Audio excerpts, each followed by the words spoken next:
¿Cómo nace esta idea? Presto recién un poco se empezaba a posicionar como una tarjeta de supermercado, lo que ya era bastante innovador porque muchos decían, bueno, ¿cómo vas a dar crédito en un supermercado para vender lechuga? O sea, no hacía mucho sentido en un minuto. Sin embargo, bueno, la propuesta sale, se posiciona bien y empieza a generar, ¿ya? Había un ADN muy fuerte de innovación. Yo creo que también muy dado porque en ese minuto Elías Ayub, que fue quien partió con todo esto, era una persona muy visionaria, entonces tenía todo este tema muy metido. Entonces, bueno, ya el mismo tema era innovador y ahí parte en ese año el tema de fondos mutuos, como una idea de cómo poder hacer en el fondo un modelo donde la gente pudiera ahorrar en definitiva, pero con un modelo que no era todavía muy claro en la forma, porque, bueno, todavía faltaba mucho. El objetivo era masificarse y hacerse conocido. Presto quería masificarse mucho, pero lo que tenía que hacer, en definitiva, era aumentar la oferta de valor que tenía ese minuto. Y por eso era este ejemplo de que ahora, claro, se podía vender en su mercado y se vendía en una caja. Entonces, fue de las primeras cosas que empezó a meterse, que empezó como a tomarse fuerza en el supermercado, y es donde un poco nace la corredora y donde después empiezan a generarse sobre ella muchos más productos. Cuando se revisaba lo que eran fondos mutuos y seguros, lo que pasó que en seguros había más rentabilidad, había mucho más masividad en el producto, y había ya un sistema que estaba partiendo, pero que ya permitía operar. Entonces estaban mucho mejor dadas las condiciones para seguros. Y eso implicó finalmente que las prioridades se fueran hacia el lado seguro, porque esto todavía, lo de fondos mutuos, no estaba muy maduro. Entonces el proyecto quedó un poco stand-by en ese minuto. En ese tiempo, que en el fondo también con Nicolás fuimos un poco testigos de toda esta historia, ¿ya? Con muchos participantes, pero esto necesitaba aumentar su oferta de valor, seguir aumentándola, y en el fondo había una necesidad de fidelizar más a los clientes. Nosotros tuvimos una etapa de mucho crecimiento, hicimos masiva la tarjeta, salió como tarjeta abierta, por lo tanto también nos permitía tener comercios asociados en los cuales también los clientes podían contratar. Por lo tanto, teníamos que empezar a andar de nuevo con el proyecto. Y el concepto del ahorro siempre estuvo latente, por lo tanto fue un momento bueno para que nosotros lo retomáramos. ¿Qué iba a pasar con un producto de fondos mutuos? Obviamente se encontraba muy elite, ¿ya? Y yo creo que en esa época y ahora en el fondo recién se está masificando con campañas que ha hecho la Asociación de Fondos Mutuos en los años anteriores, teníamos que romper un paradigma no menor. Entonces, acá en el fondo surgió la idea de cómo podemos hacer algo que es tan sofisticado, hacerlo sencillo, ¿ya? Y en el fondo lo que nosotros pudimos hacer fue tratar de razonar todas las que son conductas de consumo, ¿ya? Y de ahorro también. Pero en el fondo, ¿qué pasaba respecto del otro 80% de la gente que a lo mejor tenía muy poca capacidad, ¿no es cierto?, de ahorro y dinero, pero que si uno ve el tema masivo, sí podía ser rentable o nos podía proporcionar algún tipo de negocio en el largo plazo? Por lo tanto, ahí habían en el fondo dos interrogantes, en el segmento C2, ¿no es cierto?, que podía estar bancarizado, ¿no es cierto? Acá ahorraban en fondos mutuos, ahorraban, tenían capacidad de ahorro, eran cosas que nosotros teníamos que determinar. Lo mismo para el C3D, que en el fondo ahí un poco se concentraba los clientes de Líder, del supermercado y de Presto también, ¿ya? Obviamente no eran muy bancarizados y ahorraban, en el fondo esa era un poco la pregunta, y ahí salieron cosas muchos mitos que uno podía pensar, en el fondo eran realidad en los segmentos, el tema de juntar dinero en una cajita, en un chancho, o en el fondo la señora siempre ahorraba, obviamente que en periodos más cortos, tal vez de un año, un poco menos, un poco más, pero sí había una capacidad de ahorro latente, por lo tanto a nosotros eso nos dio las luces para seguir con el proyecto. Nosotros, bueno, nos dimos cuenta que no éramos parte del core, pero al considerar lo estratégico respecto de objetivos de fidelización, de generar que aumentara el uso de la tarjeta con un producto que era noble, porque en el fondo tú estás facilitando y dando acceso para que muchos clientes pudieran tener una forma de ahorrar, ¿no es cierto?, que que fuera a lo mejor adicional o más innovadora respecto de las cuentas de las libretas de ahorro o algo, o ahorro en una casa, por ejemplo, lo fue. Entonces, nosotros cambiamos el modelo, dijimos, tratemos de simplificarlo un poco más, usemos las herramientas que teníamos actualmente en ese momento y por lo tanto decidimos cambiar el modelo, dejamos los primeros estudios y los primeros intentos que habíamos tenido en 2005 atrás y decidimos continuar con un modelo que en el fondo pasaba a ser un pack de ahorro, un convenio recurrente que estaba asociado al medio pago presto, en el cual el cliente todos los meses puede ir descontando parte de su crédito para ahorrar. El otro tema, que no era menor, era, ¿vas a vender ahorro con una tarjeta de crédito?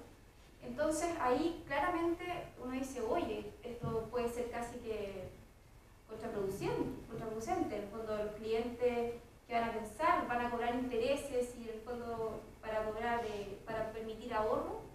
Entonces ahí nosotros quisimos fortalecerlo, digamos, tratando de, obviamente, no cobrar el tema de intereses y eso, y facilitando dentro del modelo de la tarjeta este producto.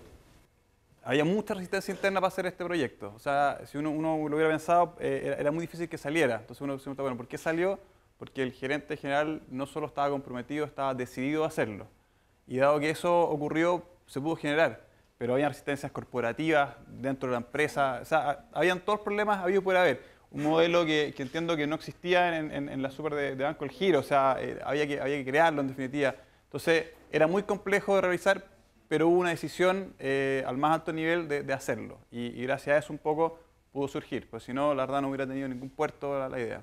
Nosotros, para simplificar el modelo, quisimos no ir un poco al modelo tradicional de contratación. De hecho, tratamos de elegir productos antes del cliente. O sea, podíamos tener una gama de 20, 30 productos, pero en el fondo nosotros que dijimos, según el perfil de los estudios que habíamos analizado, tratamos de dar productos de renta fija, ¿no es cierto? Solamente lo menos negocio posible, y esos fueron en el fondo la oferta de un par de productos al principio, productos nuevos. El producto estaba armado en el fondo, este era un producto que estaba pensado, como decía la Pili, para segmentos de 3D, que facilitaba mucho, que trataba de acercar el producto a este segmento de manera simple. Esto en la foto, bueno, real, así es como se vende. O sea, aquí no hay un ejecutivo sentado en un sofá bonito que le trae el café. O sea, aquí como se venden los ejecutivos, como venden cualquier producto. Y estos ejecutivos venden de todo. O sea, venden crédito, venden seguro, venden asistencia, venden tarjetas, todo lo que 24 cosas que vender. Y así también vendían los fondos mutuos. Entonces había todo un tema de decir, bueno, de partida cómo el ejecutivo entiende este nuevo producto, que no lo conoce, que no es parte de lo que él ha estado haciendo, que no lo conoce ni siquiera él como cliente. Entonces hubo que empezar a comentarle, a hacerle asociaciones, a los productos, por ejemplo, de ahorro, que era parecido, para que él mismo empezara también a comentarle a la gente, porque bueno, también cómo entendía la gente esto, o sea, cómo entendía esto de fondos mutuos en el supermercado, en un segmento que no los había tenido jamás. Entonces, bueno, parte de todo esto hubo un trabajo muy fuerte con la red de ejecutivos y ellos mismos fueron los primeros evangelizadores con los clientes, ¿ya? Como sea ahí, bueno, nosotros trabajamos en el concepto de sucursal del One Stop Shopping, en el fondo, que quiere decir que la idea es que en esta sucursal se pueda hacer de todo y que en fondos mutuos no fue la excepción. O sea, en la misma sucursal se hacían las ventas y que bueno, y partió en un principio bastante bien, partió bastante rápido, en el fondo ahí la Pili iba a mostrar las cifras más adelante. También incluimos un nuevo actor que fue otra administradora. Ya nosotros partimos con la Reinvial bastante bien, quisimos incorporar a Cruz del Sur, ¿ya? Y en el fondo eso también nos permitió un poco, ya aprendiendo de las experiencias pasadas, tener también productos con ellos. Era una oferta súper conservadora, o sea, no vamos a tener productos de renta variable considerables respecto de los clientes para tratar de que ahorraran lo más parecido posible, pero con esta nueva forma de ahorrar con los fondos. Entonces, sumamos a Cruz del Sur, con ellos tomamos productos que ya existían en el mercado, por lo tanto, esos requisitos ya no los íbamos a tener que cumplir y también nos da la posibilidad de tener más competencia interna, de que en el fondo el cliente también pudiera elegir entre dos alternativas.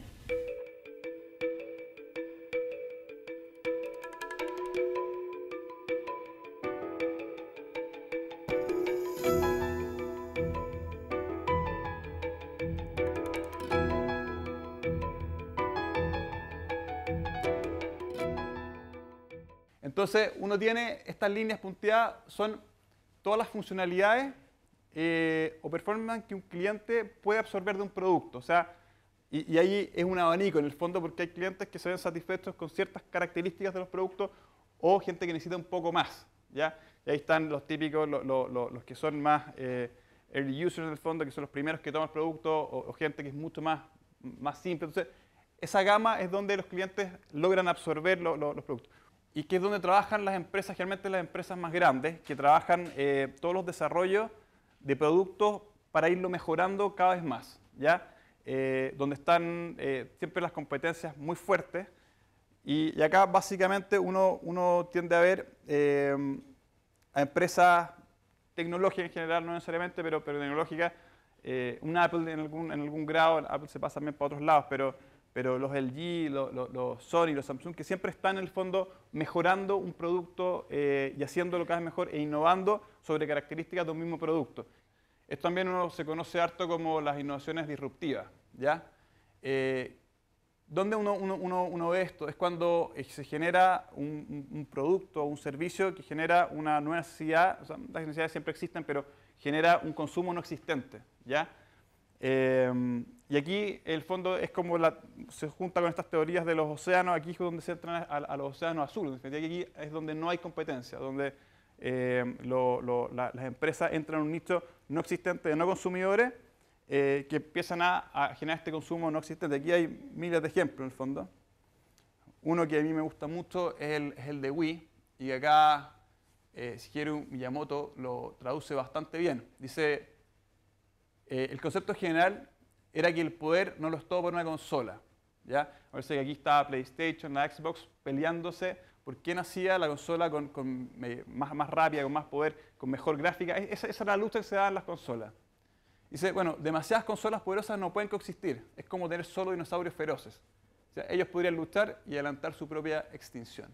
Notable, yo creo que aquí él traduce en el fondo lo que está pasando con esta industria y cómo se genera esta innovación desplazante.